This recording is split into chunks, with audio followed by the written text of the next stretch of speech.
வந்து 160 கிலோமீட்டர் வரைக்கும் எனக்கு ரேஞ்ச் காமிச்சது. அண்ட் இது சார்ஜிங் ஹேபிட் நான் காமிச்சிடறேன். ஸோ இப்போ நம்ம வந்து சார்ஜ் போட போகிறோம். எங்கேப்பா இது? ஓகே, ஸோ இதுதான் போட்டு. இது ஆல்மோஸ்ட் டைப் 7 நம்ம ஏசரோட சார்ஜிங் போட்டு தான் இது. அதோட அப்டேட் நிறைய பேர் கேட்டுட்டு இருக்கீங்க. நம்ம வந்து கூடிய சீக்கிரம் கொடுப்போம். ஏன்னா மார்ச் மாதம் தான் இதோட அப்டேட் வரதான் போட்டிருக்கு. ஓகே, ஸோ இது வந்து டிசி சார்ஜிங் சப்போர்ட்டும் இருக்கு. பட் மார்ச் மாதம் தான் நமக்கு தெரியும்.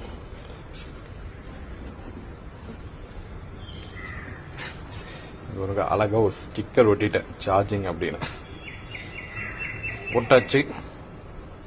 ஓகே, ஸோ இது சார்ஜ் போடும்போது நம்ம என்ன பண்ணுவோம், வண்டியை வந்து லாக் பண்ணிடணும்.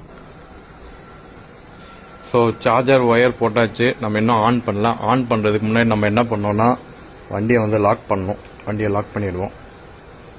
ஓகே, ஜஸ்ட் டபுள் டேப் பண்ணால் நமக்கு வண்டி வந்து லாக் ஆகிடும்.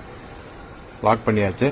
இப்போ ப்ளக்கும் செக் பண்ணியாச்சு, பவரும் போட்டாச்சு, ஆன். உடனே இங்கே பாருங்கள்,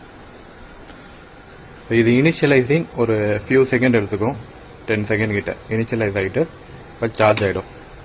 இப்போ இது சார்ஜ் பண்ணுறதுல இப்போ நான் ரெகுலராக சார்ஜ் போடுறேன் அப்படின்னா, ரெகுலராக வீக் டேஸில் நான் சார்ஜ் பண்ணும்போது எனக்கு வந்து நான் 80%, 85%, ஒரு 90% வரைக்கும் நான் டாப்அப் பண்ணுவேன். நமக்கு டெய்லி அட்லீஸ்ட் ஒரு வீக்குக்கு ஒரு வாட்டி 100% சார்ஜ் பண்ணியே ஆகணும். ஸோ ஒவ்வொரு வாட்டி நம்ம 100% சார்ஜ் பண்ணும்போது சீக்கிரமாக 100% சார்ஜ் ஆகும். இல்லைன்னா என்ன ஆகும்னா அந்த 100% சார்ஜ் ஆகுறதுக்கே ஒரு மணி நேரம் எடுக்கும். அதாவது 99லேருந்து 100% வர்றதுக்கே 1 மணி நேரம் எடுக்கும். ஸோ அட்லீஸ்ட் வீக் ஒன்ஸ் வந்து நீங்கள் வந்து 100% சார்ஜ் பண்ணுங்கள்.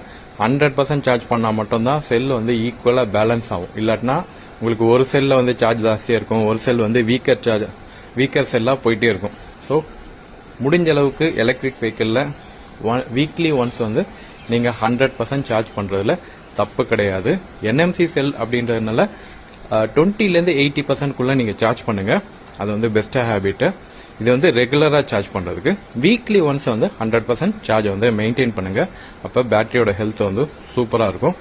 ஸோ இது எல்லா வெஹிக்கிளுக்குமே, இந்த வெஹிக்கிள் மட்டும் இல்லை, எல்லா Gen 2 வெஹிக்கிள், இது மாதிரி அட்வான்ஸ்டு BMS இருக்கிற வெஹிக்கிளுக்கு நீங்கள் அந்த 100%, அதாவது 99லேருந்து 100% போகும்போது மட்டும்தான் உங்களுக்கு வந்து செல் வந்து கேலிபிரேட் ஆகி ஈக்குவலாக வோல்டேஜை வந்து டிஸ்ட்ரிபியூட் பண்ணும். ஸோ இது தெரிஞ்சுக்கோங்க. ஸோ நம்மளோட சார்ஜிங் ஸ்டார்ட் ஆயிடுச்சு. இதுலேருந்து ஒரு 4-5 மணி நேரம் ஆகும். See you guys, take care.